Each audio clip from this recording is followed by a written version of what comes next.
It seems inconceivable to me that these abstract paintings would be worth the trouble.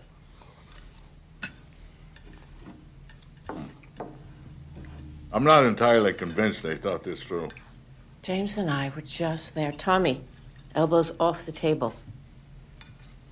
What a horrible thing for those young girls. Are you kidding? Probably the most exciting thing that's ever happened to them. They'll be talking about it for the rest of their lives. Of course. There are dark markets. I suppose one could buy any kind of commodity there. A beautiful painting, perhaps. That, I am afraid, is outside my realm of expertise. We're museum members. We really ought to start going more often.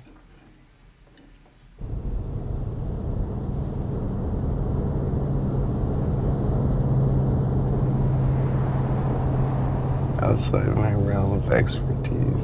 Oh, man. It's too much.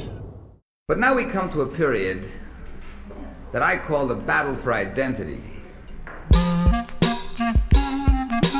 Lies my grandma told me.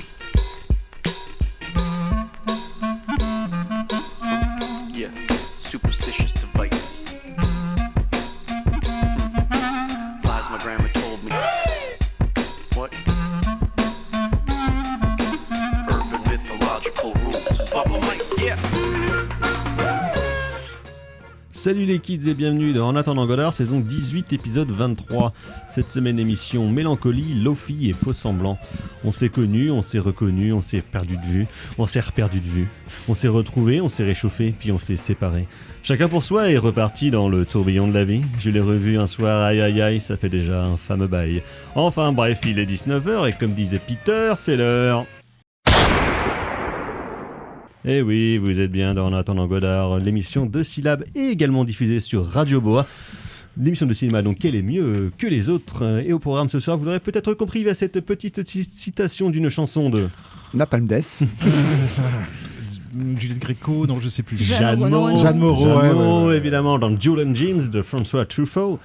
Nous parlerons donc ce soir de La Reconquista, le film de 2016 de Jonas Trueba qui vient de sortir dans les salles françaises, un vieux motard que jamais. Mais avant ça, nous parlerons de The Mastermind, le nouveau long métrage de Kelly Reichardt. Et pour parler de ce jeu par autour de cette table, il y a bien évidemment la fine fleur de la critique du Grand Ouest à ma gauche, toujours à ma gauche, il y a carrément Fleuret. Bonsoir Thibaut. Salut Thomas, salut à toutes et à tous. Il y a également le docteur Erwan. Bonsoir docteur. Bonsoir. Et à la mise en scène de cette émission, et à la parlotte, il y a Margot. Bonsoir Margot. Bonsoir. Donc voilà, c'était les forces en présence. Avant de passer à la section critique de cette émission, quelques nouvelles neuves de tête de ligne. De la merde. De la merde. De la merde. De la merde. De la merde de la merde. Ah, oh, ça oui, c'est du bon travail. Donc les agendas, oui, je disais donc Radio Bois parce que j'ai appris qu'en fait depuis 2 ans déjà, donc Radio Bois, Radio Brazen Hair, qui est donc diffusée en DAB+ sur plusieurs stations antennes en Bretagne. Donc nous avons été sélectionnés parmi les programmes de Syllab pour être diffusés largement dans toute la Bretagne. Ouh. Donc voilà, donc nous ne sommes plus seulement dans un rayon, un périmètre sur la bande FM autour de Rennes avec Syllab, mais également dans toute la Bretagne, dans les fins fonds, dans les territoires qu'Erwan connaît comme sa poche, car il les parcourt régulièrement. Bon, sachant qu'on a aussi des podcasts, donc. Oui, exactement. Voilà, donc on peut aussi nous avoir jusqu'en Australie. Oui, mais écoutez, pour les amateurs de la bande FM, oui, mon voilà, ami. Par contre, oui, tout à fait. Pour écouter sur votre transistor. Bien sûr, sur mon récepteur radiophonique. Exactement, mais bien évidemment, comme vous le rappelez, docteur, il y a la balado-diffusion. Donc les émissions sont disponibles sur le site de Radio Syllab notamment, mais également sur d'autres applications comme YouTube, Spotify, Apple, et je ne sais pas parce que c'est Thibaut qui gère ça, Deezer parce que c'est Thibaut qui gère ça. Ocha. Mais voilà, nous sommes partout. Et retrouver nos vidéos sur TikTok, nos vidéos de Corée, nos exactement. vidéos de chorégraphie Surtout, sur TikTok tous les mercredis matins oui, entre 8h30 et 9h. La promo, n'oubliez pas d'activer la cloche. Nous sommes sur YouTube, nous sommes sur Instagram, sur Blue Sky, sur Twitter et sur Facebook. Voilà. Et on compte bien déplacer les 500 000 abonnés bientôt en fait. Alors peut-être pas à ce point-là. Histoire de commencer à gagner de la caillasse. Tout ça, de la caillasse, nous avons besoin de thunes, de nous racheter des pulls et des chaussures pas trouées parce que là il pleut quand même beaucoup. Donc voilà, ça serait plutôt pas mal. Vous aiderez la jeunesse. Enfin, la jeunesse. Oui, mais Oui, Erwan, oui, t'as oui. t'as pas encore ta carte vermeille. Non. Donc voilà. Mais ça viendra. Oui, ça viendra, mais tu restes encore jeune Ça et viendra. pimpant dans la force de l'âge. Je suis plus proche de la carte vermeille que de l'emploi jeune, ça c'est certain. Ça n'existe certain. plus déjà les emplois jeunes. Non, c'est vrai. C'est vrai. Donc, à Oh, propos... il voulait le remettre au goût du jour, hein, le Oui, SMIC c'est jeune. vrai. À propos de carte vermeille, Thibaut, les nouvelles du mercato du Stade Rennais, nouvel entraîneur. Sont catastrophiques. Hein, alors, quel est votre ressenti? No comment. Cela va-t-il nous aider à relancer notre saison qui est pour l'instant un bilan mitigé? Bah, je sais pas. En fait, je ne sais plus. Tu vois, t'as l'impression on est d'être perdu là. Oui, t'as l'impression d'être à l'époque Roland Courbis. Ouais, ça ne rajeunit pas, À mais l'époque ne de nous Roland donne pas trop Courbis, d'espoir non plus. Ouais. Si, on est toujours 6ème. Oui, c'est vrai pour l'instant. Frank Hayes devrait arriver. Croisons les doigts, Erwan. Je sais pas de qui vous parlez. C'est du football. Oui, je sais bien, j'ai bien compris, le jeu avec la balle. Oui, c'est ça, exactement, avec les pieds. Le Avec ballon les pied. Ah oui, pas avec les mains. Non. Ça c'est le baseball ça. C'est handball. Ah oui, le handball, voilà, Oui, c'est ça. c'est Oui, ça. c'est ça. Ok. Et là, c'est le football. Le football. On ira À ne quand pas même- confondre avec le foot Ouais. américain, dans la finale du Super Bowl ce week-end, on s'en foutait, mais C'est- magnifique c'est- show de mi-temps de Bad Bunny, Bah, absolument. Pur show, super chanson, c'était vraiment très très bien. Ah, moi j'ai préféré le concert alternatif avec Kid Rock, Oui, qui était tout pérave. ah bah, Qui était- étonnamment. C'était tout pérave. Kid Rock, sa carrière est un petit peu derrière lui, on peut le dire. Ouais, hein, tous ceux qui hein. étaient là, leur carrière Elle était était un une petit peu carrière derrière. devant lui. Hein Kid Rock, À une époque, il y a Ouais. 35 ans, il a eu quelques tubes qui ont marché. quand il faisait de la fusion. Oh là là là là là là là. Kid Rock. C'était déjà une honte dans les années Oui. 90, hein, Oui. Kid Rock. Enfin, je veux dire, t'écoutais Kid Rock, t'étais un pauvre type. Toi, hein, je sens que franchement, t'étais quoi. plus Team Vanilla Ice. J'ai plus de respect pour Vanilla Oui. Ice que pour Kid Rock, hein, quelque part. Ah bah oui, quoi. c'est pas- Même si Vanilla Ice, bon, c'est un peu triste aussi, mais voilà. Mais, Moins il a- ridicule. Au moins, il a su s'arrêter à temps. Exactement, c'est ça. Et il tourne juste dans des comédies avec Adam Sandler. Donc, Ça va, il y a pire. voilà, exactement. Donc, bref, les agendas locaux pour commencer.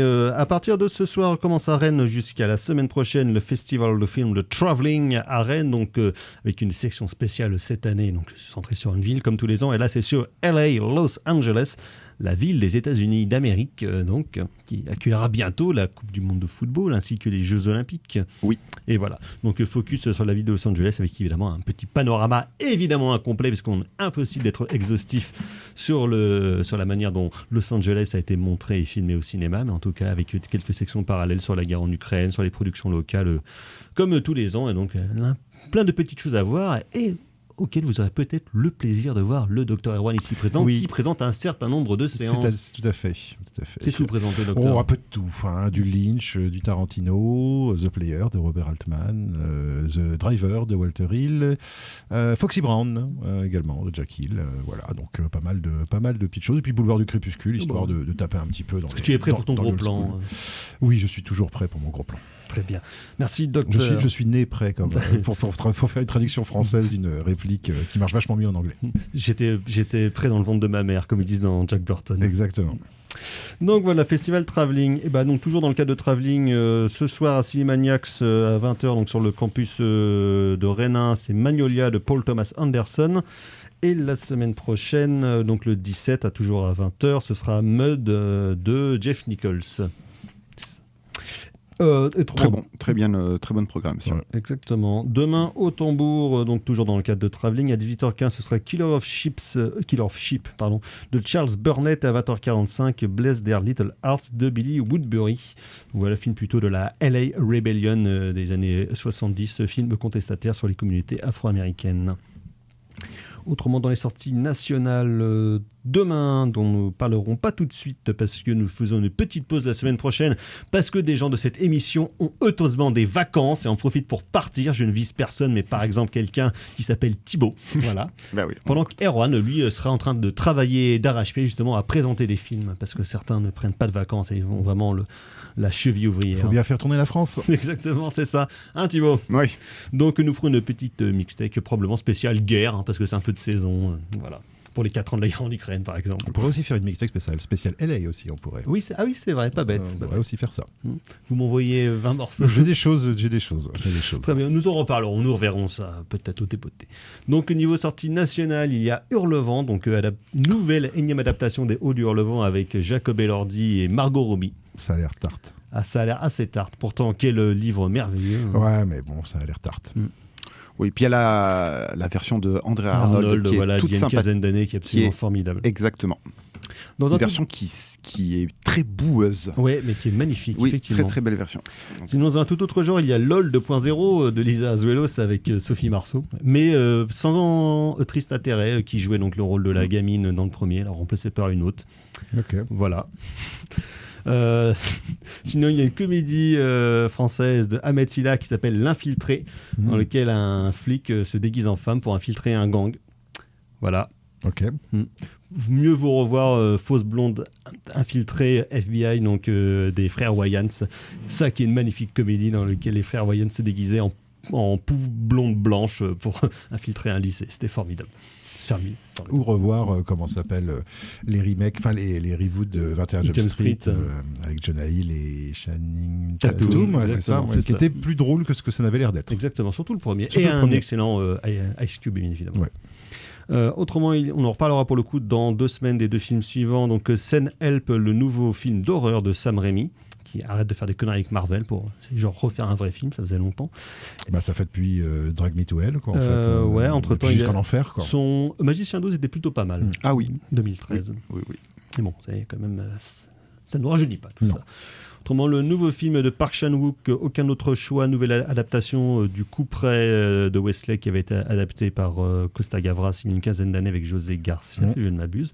Nous en reparlerons aussi. Autrement, 2 documentaires musicaux pas tout à fait du même genre. Il y a It's Never Over, Jeff Buckley, consacré à... Jeff Buckley. Bravo à Jeff Buckley. Et sinon, Serge Lama, le film consacré à... Serge Lama. Et oui, bravo, perspicace des titres. Voilà. Ça sort. Voilà. Ça vous intéresse peut-être Devinette, l'un est mort, l'autre non. Voilà. Le film Je sais pas, Serge Lama, il est mort. Non, il est pas mort. Non, il est pas mort, Serge Lama. Il est toujours le film vivant. sur Jeff Buckley passe à la revoir, mais bon, pas le film sur Serge Lama. Hein, voilà, la préférence nationale, visiblement. On n'aime pas ça au cinéma. Voilà, hein. c'est ça. C'est terrible. Ça en dit long sur notre pauvre société. Ah, mon ami. Parce que Serge Lama, avec ses grandes chansons féministes, j'irai voir les petites femmes de Pigalle, Femme, voilà, j'ai un grand monsieur. Vous connaissez quand même bien le corpus de Serge Lama. Mais je suis né au siècle dernier, monsieur. Non, moi aussi. On est tous nés au siècle dernier. Je suis né dans le monde de Champs-Élysées de Michel Drucker. Sacrée soirée. Voilà, de sacrées soirées. Voilà, du Collard au chaud. Patrick Sabatier. Tout est possible. Avis de recherche, tout est possible. Non, moi j'ai connu Morandini à l'époque de sa gloire. Quoi. Je l'ai pas connu personnellement. Hein. Je précise bien que j'ai... Voilà. Il t'a été présenté par Woody Allen aussi. Et je précise que je ne suis pas non plus dans les fichiers Epstein. Voilà. Tout le monde apparemment tape son nom dans l'explorateur de recherche. Est-ce que tu l'as vraiment fait? Non, je ne l'ai pas fait, parce que je suis sûr que j'y suis pas. Mais il faudrait quand même que je le fasse au cas où pour vérifier, pour être sûr. Par acquis de conscience. Par acquis de conscience, exactement. Donc voilà, nous allons passer à la section critique de cette... Parler de cinéma peut-être un petit peu quand même dans cette histoire. Je sais pas, on va continuer les grosses têtes. Donc nous allons passer à la section critique de cette émission, à l'époque où nous étions braqueurs.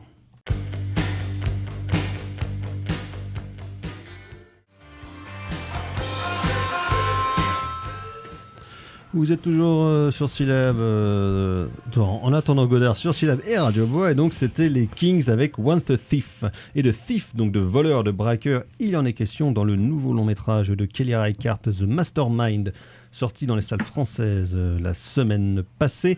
Et donc Kelly Reichardt, qui depuis quelques années a pris un petit rythme de croisière dans sa production, hein, puisque dans les 10 dernières années, elle a quand même fait 4 films, ce qui est autant que dans les 20 années précédentes. C'est quand même pas mal, et c'est quand même assez heureux. Donc Kelly Reichardt, cinéaste dont on a beaucoup parlé ici, au moins depuis Wendy et Lucie, dont le film était sorti en France en avril 2009. On a parlé, je crois, de tous ces films et de tous ces travaux. Cinéaste, on va dire, plutôt à la marge du cinéma américain, en tout cas, qui œuvre dans un certain cinéma indépendant. Là, en l'occurrence, The Mastermind a été produit par la plateforme Mubi, qui a distribué aussi le film aux États-Unis. et qui donc nous raconte l'histoire de J.B. Mooney, incarné par Josh O'Connor, qui en 1970, dans une petite ville du Massachusetts, lui, c'est quelqu'un issu plutôt de la classe moyenne qui s'ennuie et qui méprise surtout sa classe d'origine, et qui lui-même ne sait pas bien pourquoi se décide à en fait pratiquer un vol de tableaux dans un musée de son bled, de voler en l'occurrence 4 tableaux en s'associant avec une bande de marlous du coin. Évidemment, comme tout film de braquage, cela va à un moment donné dégénérer. Dit comme ça ressemble à un canevas assez classique de film de braquage, mais ce qui évidemment est intéressant dans le film, c'est la mise en scène de Kelly Reichardt et ce qu'elle veut raconter par le biais de sa caméra. Parce que, donc, c'est, on va dire, une mise en scène, comme beaucoup de fois dans son cinéma, relativement soustractive, qui en tout cas est quelque chose de lofi, qui passe finalement par le détail et par presque une certaine nonchalance de son personnage principal, avec lequel on ne sait jamais sur quel pied danser. On se demande, est-ce que c'est vraiment un gros con qui s'en fout tout, ou c'est quelqu'un de hyper angoissé dans cette période trouble américaine des années 70, même si lui-même semble ne pas vouloir s'inscrire dans les remous de son époque. Et donc voilà, film assez ample, film, on a parlé avec Thibaut et j'en avais parlé avec un autre camarade avant, film assez étrange parce que c'est à la fois très bien, mais un peu chiant. Thibaut. Oui, c'est exactement ça. Kelly Reichardt, là, nous revient, en fait, elle est on va dire, dans sa trajectoire historique de sa filmographie. J'aime bien penser qu'en fait elle a 2 grandes trajectoires, même si ça reste assez caricatural, mais elle a une trajectoire vraiment basée sur l'émotion, dont je pense le chef-d'œuvre reste Certain Woman avec Michelle Williams. Il y avait Wendy et Lucy qui étaient un peu dans cet acabit-là, et là elle est dans sa tradition un petit peu historique, avec peut-être avec Certain Woman, ces 2 autres grands films que sont La Dernière Piste et First Cow. Et ici, ce qui est troublant, mais encore, on le sait avec Kelly Reichardt, tu le disais, voilà, une espèce de papesse du cinéma indépendant américain en mode, oui, lo-fi, limite do-it-yourself, parce que elle fait tout, en gros, quasiment sur son film. Elle est scénariste et monteuse aussi. Ici, elle est scénariste et monteuse, mais ici elle va, c'est un film qui est très bizarre parce que autant La Dernière Piste elle retravaillait le western, First Cow elle a retravaillé le post western, mais il y avait des vrais enjeux politiques. Ici on est un petit peu perdu par rapport à sa démarche, c'est ce qui rend le film perturbant et c'est en même temps ce qui le rend absolument passionnant, parce que quoi penser en effet de ce personnage, c'est bizarre. Kelly Reichardt ici est une extraordinaire formaliste, mais je trouve qu'elle délaisse vraiment l'émotion. C'est un film qui est coupé, qui est au cordeau, en fait. L'émotion, le personnage, on ne sait pas trop ce qu'il en est. On ne sait pas trop ce qu'il en est parce qu'il n'arrive pas à se placer ni dans sa propre histoire, ni dans l'histoire avec un petit H, ni dans l'histoire avec un grand H. Oui, c'est ce que disait Reichardt. En fait, le perso de Josh O'Connor, c'est quasiment un personnage bressonien, sur lequel on peut projeter ce qu'on veut, mais qui lui-même est assez plat. Et je trouve que Josh O'Connor le joue hyper bien. Ouais, c'est un genre de modèle. Parce que il faut bien se rendre compte qu'on pourra peut-être revenir sur la relecture du film de braquage, mais vraiment c'est le positionnement de ce personnage-là et le positionnement du contexte américain. Donc contexte américain des années 70.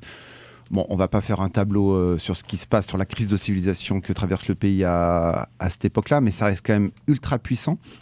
Et ici, on a un personnage qui est quasiment de tous les plans, qui est vraiment le moteur central du film, mais en fait, il est toujours extrêmement bien cadré de la part de la cinéaste. Il est quasi toujours au centre du plan, mais pourtant, il est toujours absent. Et à contrario, et je trouve que là, l'équilibre est absolument parfait, t'as cette grande histoire américaine, le Vietnam, les hippies, qui sont sur les bords du cadre, qui sont en périphérie. Qui sont en périphérie et pourtant qui sont constamment rappelés. C'est une émission de radio, une émission de télé, c'est les affiches I Want You for US Army. Donc le sable. Ou alors c'est une manifestation qu'on voit derrière une vitre d'un café ou d'un espèce de diner. Donc voilà, il y a cet équilibre qui apparaît, qui fait que le film est en même temps, voilà, d'une absence d'émotion hallucinante. Et en même temps, qu'est-ce qu'elle nous raconte en fait sur l'Amérique de cette époque ? Il il me semble qu'elle évite du coup cette espèce de binarité ou de bipolarité entre l'activisme vraiment et puis ce que le côté nixonien en fait des États-Unis. Et en fait, elle mélange tout ça dans une espèce de teinte D'ambiance ouatée, mais c'est même pas mélancolique. Mais moi, il me semble que c'est triste, c'est dramatique, et c'est peut-être là finalement le plus bouleversant, c'est qu'en fait c'est une radioscopie des États-Unis de l'époque, à contrario de tout ce que le cinéma américain a voulu nous proposer jusqu'à maintenant. Et du coup, on peut se poser la question de pourquoi Kelly Reichardt fait un film maintenant sous Trump. Est-ce qu'elle n'est pas aussi en train de nous parler d'un certain état des États-Unis à l'heure actuelle? La question est ouverte. de la classe moyenne. Voilà, la question reste ouverte, et c'est ça en fait qui est, c'est ça en fait qui est vraiment passionnant et peut-être bouleversant. Merci Margot. Oui, je suis assez d'accord avec cette analyse-là, sachant que moi, ce qui m'a beaucoup marqué dans le film, c'est que effectivement, on voit qu'il est complètement perdu, ce personnage. En tout cas, moi, c'est comme ça que je l'ai ressenti. Et je me suis vraiment dit qu'on aurait pu complètement transposer ça à notre époque, de quelqu'un qui est un peu perdu, qui ne sait pas ce qu'il fait, qui ne sait pas où est-ce qu'il va, qui essaye de s'en sortir comme il peut. Et même en essayant de s'en sortir, il échoue. Et donc, en fait, il est dans une espèce d'errance comme ça, qui est très aliénante. Et actuellement, il y a énormément de gens qui peuvent se retrouver sans forcément jusqu'à aller à voler des tableaux dans un musée. Quoique. Et qui comme... de manière générale, les gens n'arrivent pas à s'en sortir, en fait, ils sont littéralement perdus. Et donc, j'ai trouvé ça assez intéressant parce que je me suis dit, en fait, ça s'applique à plein d'époques, cette situation-là. Et ce que j'apprécie beaucoup dans le cinéma de Kelly Reichardt, de manière générale, y compris dans ce film, c'est que je trouve qu'à la fois, il se passe des choses graves, et en même temps, le film, il est extrêmement doux. Il y a vraiment de très belles images, il y a beaucoup de lumière.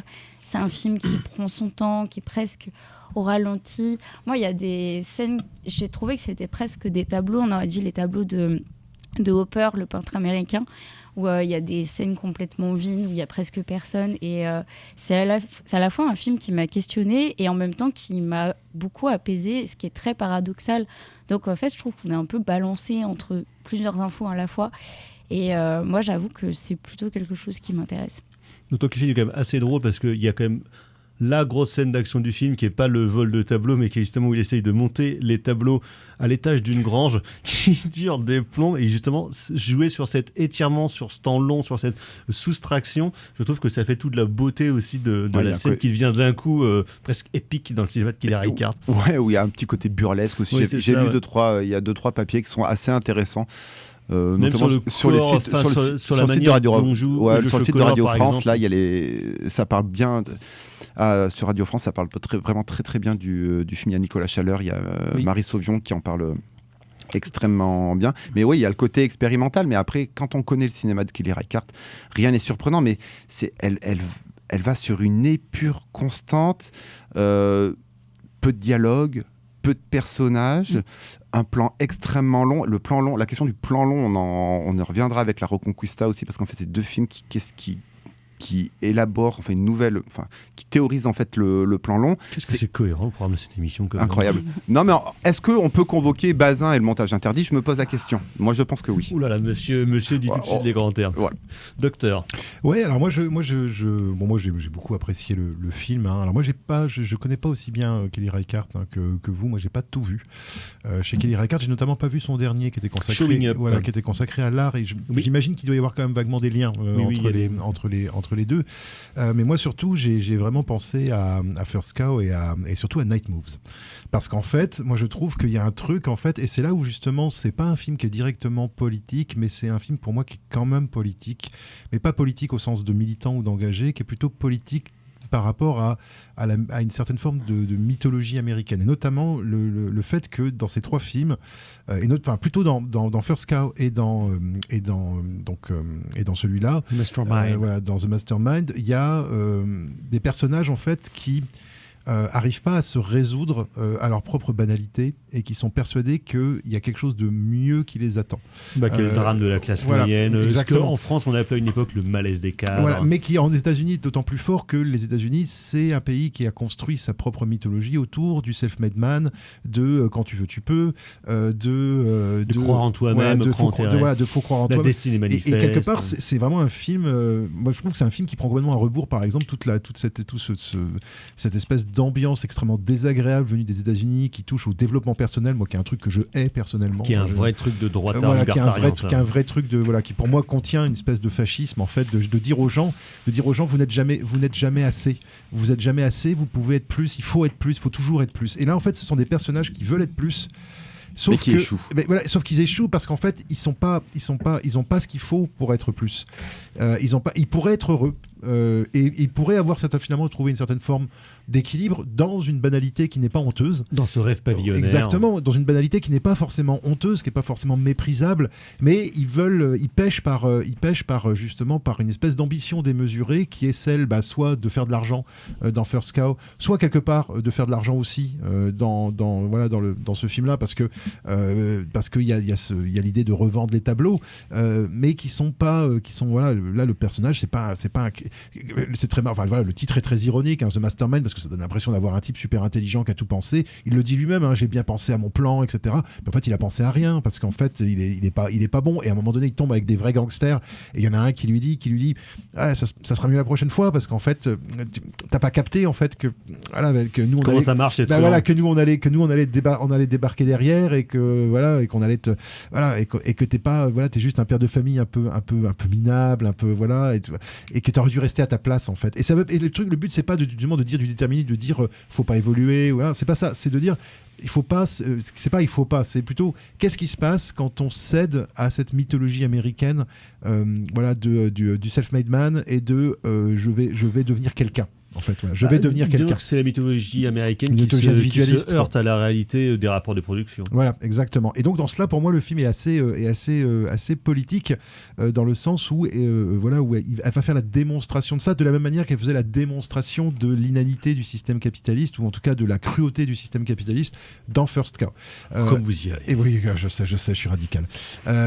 Par contre, il y a moi, là aussi où je vois un lien avec Night Moves, c'est que c'est dans le côté un peu antipathique du personnage, qui est pas traité de manière méprisante ou surplombante du tout par Kelly Reichardt. Alors que le personnage est lui-même un peu méprisant. Ouais. Mais lui, c'est un mec qui est frustré parce que c'est un ancien étudiant qui pensait qu'il était fait pour quelque chose de plus que sa petite vie de famille, alors qu'en fait il a 2 gamins, il a une femme, il a quelque chose qui est pas honteux du tout en soi, mais lui il se voit dans une espèce de destin romanesque en fait, dans un destin romanesque, de la même manière que dans Night Moves, Jesse Eisenberg en fait finissait par devenir entre guillemets éco-terroriste, non pas par conviction politique, mais par opportunisme et parce que ça lui permettait de dominer les autres.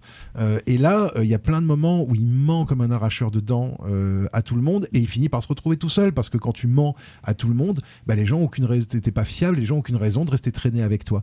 Donc je trouve que c'est assez intéressant comme profil psychologique, c'est-à-dire d'avoir un héros qui est quelqu'un qui pète plus haut que son cul et de montrer les effets directs de qu'est-ce qui se passe quand on pète plus haut que son cul. Et oui, comme disait l'homme qui pétait plus haut que son cul, on a encore un peu derrière l'oreille. Exactement. Et je trouve que c'est assez. Moi, j'ai trouvé le film assez réussi de ce point de vue-là parce que j'ai trouvé que justement tout dans le feutré, comme toujours avec Kelly Reichardt, tout dans le feutré, le film est peut-être plus politique, mais peut-être moins militant, mais peut-être plus politique qu'il n'y paraît. Oui, je suis assez d'accord. Je trouve qu'il y a aussi tout un rapport avec les parents où il y a de la validation derrière. Il y a tout son père qui est juge. Voilà, c'est ça. Et sa mère qui lui dit mais je suis pas une banque. C'est assez culpabilisant, je trouve, de dire ça à son enfant. Et donc du coup, il y a ce truc de t'inquiète pas, je vais te rembourser.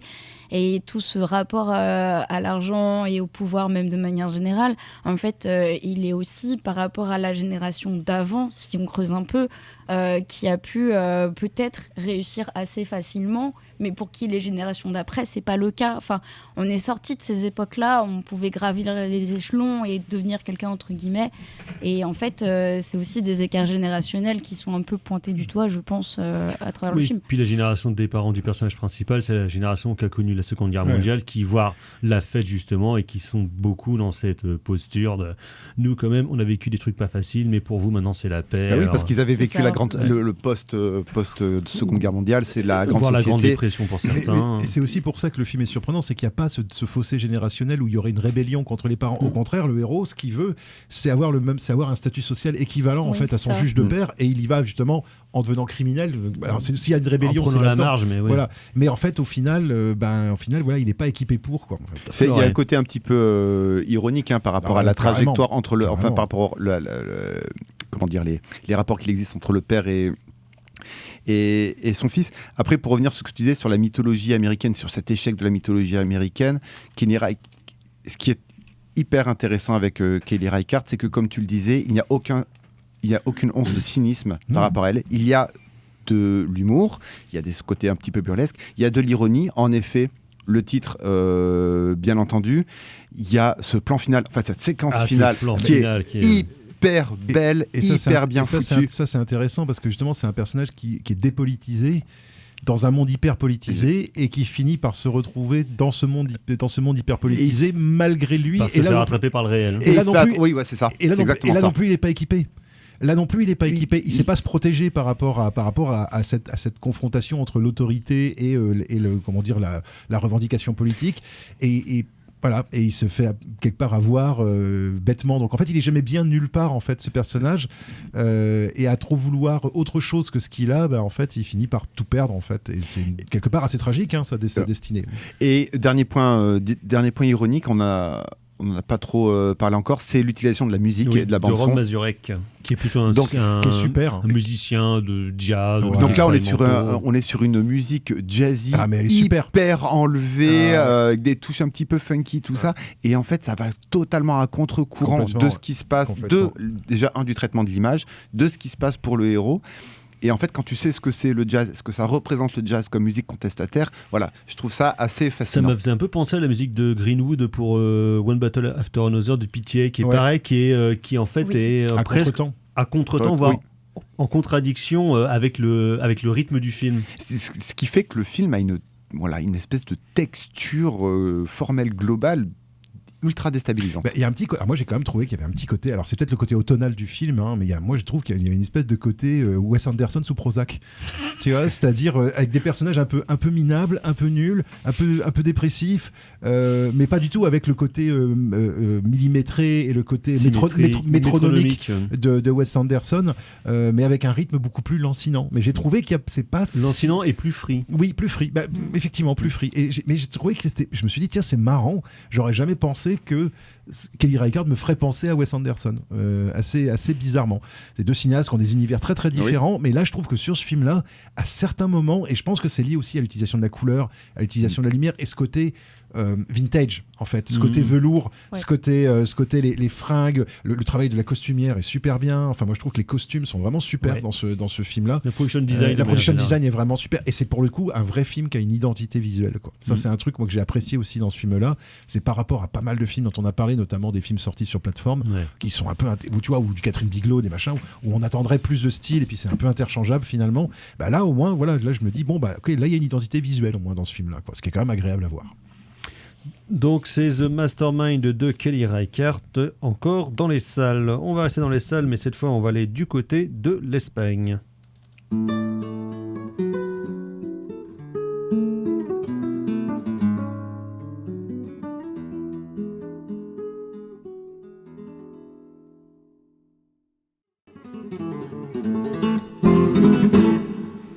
En attendant Goller sur Syllabé Radio Bois, et donc c'était Niño Josele avec Zapateato para Bebo, que l'on peut entendre notamment donc dans La Reconquista, le film de Jonas Trueba qui date de 2016 et qui n'est sorti dans les salles françaises donc qu'il y a quelques semaines. Jonas Trueba, on le connaît notamment pour ses deux films, un sorti en 2020, Eva en août, et suit 3 ans après, donc Septembre peut attendre. Peut-être que bientôt il parviendra à l'automne, on ne sait jamais. Mais donc La Reconquista en fait suit un peu plus ou moins le même principe de mise en scène que ses films précédents et que ses films suivants, parce que Jonas Trueba, c'est encore un relatif jeune metteur en scène. Il n'a que 44 ans. Thibaut, Erwan, c'est jeune pour vous tout ça, c'est loin derrière. Pas encore Thibaut, mais... Merci. Mais qui donc fait son petit bonhomme de chemin depuis une petite quinzaine d'années et qui s'inscrit dans une veine du cinéma espagnol, on va dire une sorte de chronique sentimentale, en tout cas. Une sorte de nouvelle vague sensible. C'est ça, d'errance de personnages, souvent des questions de couple évidemment. Il a été rapproché de cinéastes comme Romer ou comme François Truffaut, mais à la voyure de ses films, et notamment à la revoyure de celui-là, probablement un des cinéastes dont il serait le plus proche, ça serait Richard Linklater, dans cette, et notamment de la trilogie Before, donc Before Sunrise, Before Sunset et Before Midnight, dans cette manière de raconter un couple sur plusieurs époques, et dans ce genre de errance dialoguée faite à la fois de beaucoup de paroles, mais en même temps énormément de non-dits, et qui génère quelques échappées pour ces personnages, notamment dans des scènes de concert ou dans une scène de danse que je trouve absolument magnifique, avant de dériver vers une autre histoire dans le passé, puisque donc ça nous raconte l'histoire de deux personnages, l'homme incarné par Francesco Carril, qu'on a vu dernièrement dans la série Los Años Nuevos, et de Itzazo Arana, donc, qui est la muse et l'actrice et co-scénariste principale de la moitié des films de Jonas Trueba. C'est sa compagne. Hein, voilà, qui en fait, il a rencontré l'actrice sur le tournage de La Reconquista, et ça se voit parce que littéralement on voit un cinéaste en train de tomber amoureux de son actrice principale. Le premier plan, c'est un gros plan sur elle. Et qui ne sert en plus narrativement strictement à rien, qui est juste une pure déclaration d'amour, ce qui est à la fois extrêmement beau, parce que elle, c'est une actrice magnétique, absolument incroyable, et clairement Trueba la magnifie à chaque fois. Et donc ce sont ces deux personnages-là qui ont 30 ans, qui en fait étaient amoureux quand ils étaient au lycée, et se retrouvent 15 ans plus tard avec toute une palanquée de choses à se dire et surtout à ne pas se dire. Thibaut. Oui, encore un projet de Fragile. Ah, oui, ça on aime bien. Oui, c'est un très très beau film en effet. Pas fragile, sensible. Oui, mais ça, c'est la petite. Oui, mais nous, on dit qu'on est des blancs fragiles. Voilà, c'est la petite dédicace à Anto. Exactement. C'est un film qui. En fait, le film pourrait être vu comme une espèce de préambule, ou comme tu le dis, Doc, une section parallèle à Los Años Nuevos. En effet, le film convoque Richard Linklater, ou du moins, on peut associer ces deux films. C'est vrai que la comparaison avec Romer... Moi aussi, je la trouve un peu malhonnête, parce que chez Romer, bon, c'est un cinéaste que j'aime pas, mais en l'occurrence, il y a quelque chose de beaucoup plus suranné, beaucoup plus passéiste dans la manière dont, il écrit ses personnages. Et puis Truffaut, enfin pour rebondir sur les cinéastes que tu as cités, et puis Truffaut, il y a un côté vraiment beaucoup plus dramatique qui se passe. Ici, il n'y a pas de drame à proprement parler, si ce n'est un couple qui essaie de se retrouver, mais qui va avoir des difficultés à le faire. Ou pas d'ailleurs, parce qu'on n'en sait rien en fait. Le film s'appelle quand même La Reconquête. Hein, donc on n'en sait rien. Avec des points de suspension. Mais c'est un film qui a vraiment pour lui l'élégance de la représentation du sentiment, c'est-à-dire qu'on ne va jamais surdramatiser ce qui se passe, cette histoire d'amour qui se passe entre les personnages. On va beaucoup refuser le gros plan, on va refuser la musique surdramatique. On est plutôt sur une question de musique live ou de musique qu'on écoute en soirée ou en dansant. Et comme Kelly Reichardt, on va vraiment privilégier le plan long, on va privilégier le montage interdit pour vraiment que le spectateur puisse vraiment s'imprégner de ce sentiment. La tension sentimentale monte. C'est ça, en fait. Dans ce cinéma-là, ou du moins dans La Reconquista, mais c'était aussi le cas dans Los Años Nuevos, c'est un cinéma qui essaye au maximum de se dire les choses. Alors des fois on est maladroit, des fois en effet il y a quelques non-dits, des fois on est maladroit notamment, peut-être pas au niveau de la parole, mais notamment au niveau du corps, où on ne sait pas trop quoi faire un petit peu de ses mains, on ne sait pas trop quoi faire de sa tête, on ne sait pas trop quoi faire de sa bouche. Dans Ricky Bobby, I'm not sure what to do with my hands. C'est ça. Mais vraiment, le Trueba vraiment essaye de plonger, mais comme la série de Sorogoyen, avec une quasi-exhaustivité dans ce que peut être une condition amoureuse, et le tout bien entendu sans volonté passéiste, parce que même, est-ce qu'on divulgage un tout petit peu, pas légèrement, bon, il y a un saut dans le temps, on va dire ça. Il y a un flashback justement à l'époque où vous avez 15 ans qui dure 3 quarts d'heure. D'abord, en plus, c'est un très très beau flashback, mais on n'est pas dans une logique de règlement. Un flashback qui est peut-être aussi un rêve. Parce qu'en fait, ça se passe pendant une phase de sommeil. Oui, donc la nature même du flashback n'est pas totalement identifiée. Tu veux dire que ça nous fait le vieux twist, mais en fait tout ça n'était qu'un non, rêve. Ça veut dire que peut-être que le souvenir est revisité par une relecture. Voilà. Mais on n'est pas dans une volonté cynique, on n'est pas dans une volonté passéiste. Voilà. C'est quelque chose qui est ultra lancinant parce que il y a une véritable élégance dans tout ça. Déjà, rien que le fait que le film démarre sur une espèce de relation épistolaire qui n'a pas eu lieu, franchement, là, on est au quintessence du glamour. Enfin, c'est un film qui est quasiment anachronique, au final, c'est un film qui est hors du temps, et c'est peut-être pour ça qu'il est aussi beau. Mais il fait ça dans tous ses films très bas, comme j'ai l'impression qu'il n'est pas du tout pas trop raccord. Est-ce qu'il est raccord avec son époque contemporaine, avec l'époque contemporaine? Je ne sais pas. Est-ce que c'est son propos? Non. Non, en plus je ne pense pas. Parce que pour moi c'est vraiment moi quand j'ai vu à la fin du film, je me suis dit mais en fait le romantisme n'est pas mort au cinéma, parce que c'est une vraie romance, mais au sens presque littéraire du terme. Une romance, c'est une belle histoire. Exactement, c'est une romance d'aujourd'hui, et avec justement cette dimension épistolaire. Et moi par exemple j'ai trouvé qu'il y a plein de trucs vachement bien, parce qu'il y a cette lettre que le personnage lit au départ et dont on ne découvre que des extraits par leur dialogue, et à la fin du film on comprend pourquoi cette lettre a été écrite, dans quelles conditions, et on l'entend en entier. Et quand on l'entend en entier, et qu'on sait dans quel contexte elle a été produite, la charge émotionnelle de la lettre est 100 fois plus forte que au début du film.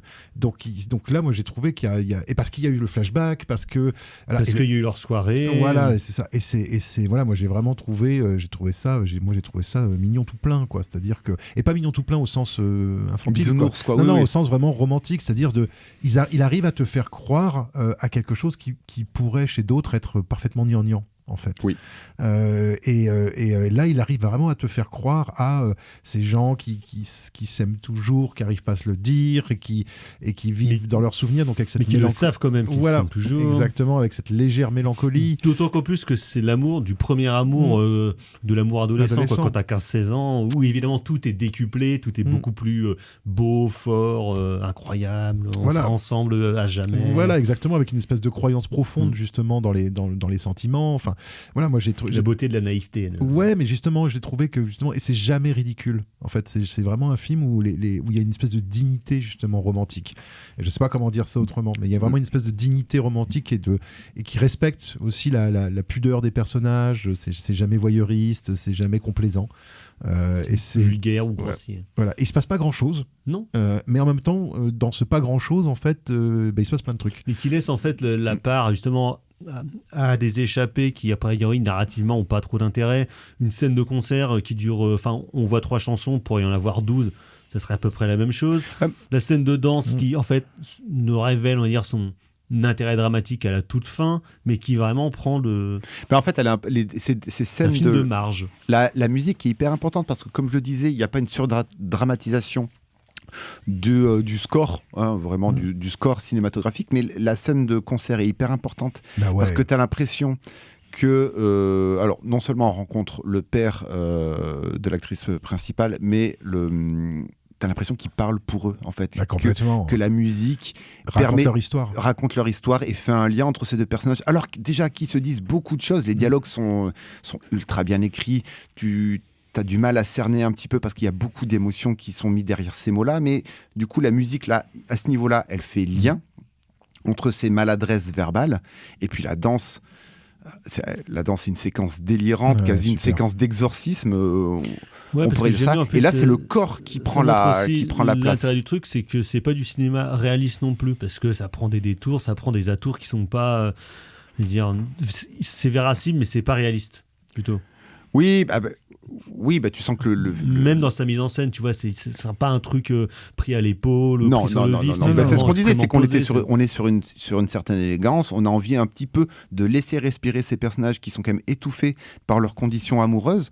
Donc en fait, voilà, il faut quand même que la caméra et que Jonas Trueba restent un petit peu en retrait pour pouvoir les laisser respirer, parce que ce qu'ils vivent en fait, c'est douloureux pour eux. Et si la caméra est trop proche d'elle, trop proche de ces personnages, en fait, tu les enfermes dans le cadre, et là, c'est plus possible. Mais c'est pas que douloureux, c'est à la fois douloureux et agréable en fait. C'est ça le truc, c'est que il y a un côté vraiment doux amer en fait. La douleur peut être source de plaisir. Exactement. Et non, mais tu vois, par exemple, sur la musique, il y a un truc qui est vachement intéressant, un peu comme avec la lettre en fait, c'est-à-dire que tu as une chanson qui est chantée par le père en live au début du film, et cette même chanson, tu vas la réentendre dans le flashback quand ils ont 15 ans, dans une scène qui est une scène assez importante pour les deux personnages, et donc du coup ça te fait revoir complètement le ressenti des personnages, même s'ils n'expriment pas grand chose dans la scène du live. Tu dis ah ouais, d'accord, donc pour lui cette chanson ça veut dire ça, pour elle ça veut dire ça, et regard rétrospectif, voilà, et c'est assez voilà, moi j'ai trouvé ça assez, même si à un moment donné, je me suis dit, ouais, quand même, se galocher sur une chanson qui est interprétée par ton père, c'est un peu cringeouille, moi je trouve. Mais voilà, mais ceci dit, non, voilà, moi j'ai trouvé qu'il y a des correspondances. Est-ce que tu penses que David Hallyday s'est pas galoché sur la chanson de son père, Gabriel voilà, tu penses que David Hallyday veut pas mourir d'amour enchaîné? Je ne sais pas, mais voilà, mais j'ai trouvé qu'il y a tout un aspect de correspondance à la fois épistolaire et de correspondance visuelle et scénaristique. Qui fait que ça marche bien, et que justement derrière cette simplicité il y a effectivement quelque chose de très pensé en fait, et moi je trouve que de la même manière que chez Kelly Reichardt, moi j'avoue que j'aime de plus en plus ce cinéma qui célèbre la timidité et la maladresse, qui sont des comportements qui sont considérés comme assez méprisables, où il faut toujours être assuré, il faut toujours être sûr de soi, toujours avec ce putain de développement personnel à la con, je veux dire, qui nous force à être autre chose que ce qu'on est dans la réalité, c'est-à-dire des êtres timides et maladroits. Disons que c'est l'injonction à être la meilleure version de soi-même, voilà, qui est insupportable, mais qui est souvent justement truc qui va avec un truc masculin, en tout cas pour les hommes, sur la virilité.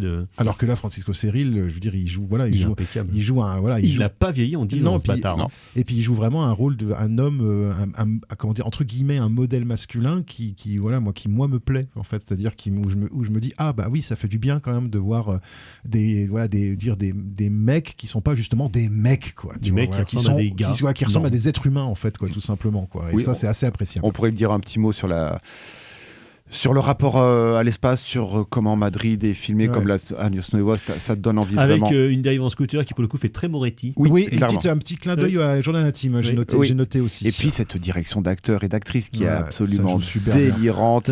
Il y a toute une génération d'acteurs et d'actrices espagnols depuis 20 ans qui sont tarés.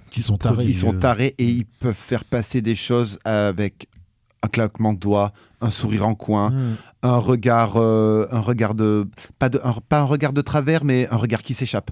Il y a le détail, une finesse du jeu dans le détail qui est absolument ahurissante. Ils ont une technique de jeu, les Espagnols, qui est quand même assez dont certains acteurs et actrices françaises feraient bien de s'inspirer. D'autant plus qu'ils sont assez versatiles, mais c'est aussi le fait de la production espagnole, c'est-à-dire qu'entre des polars noirs qui sont extrêmement violents, qui sont très secs, ou du film d'épouvante, du film d'épouvante, du film d'horreur, d'un style plus baroque, par exemple comme le cinéma de Alex de la Iglesia, et ce genre de cinéma-là aussi, qui je pense n'est pas la majorité de la production, mais qui, en fait, circule entre... Moi, je connais pas trop le père, Fernando Trueba, qui est le père de Jonas Trueba.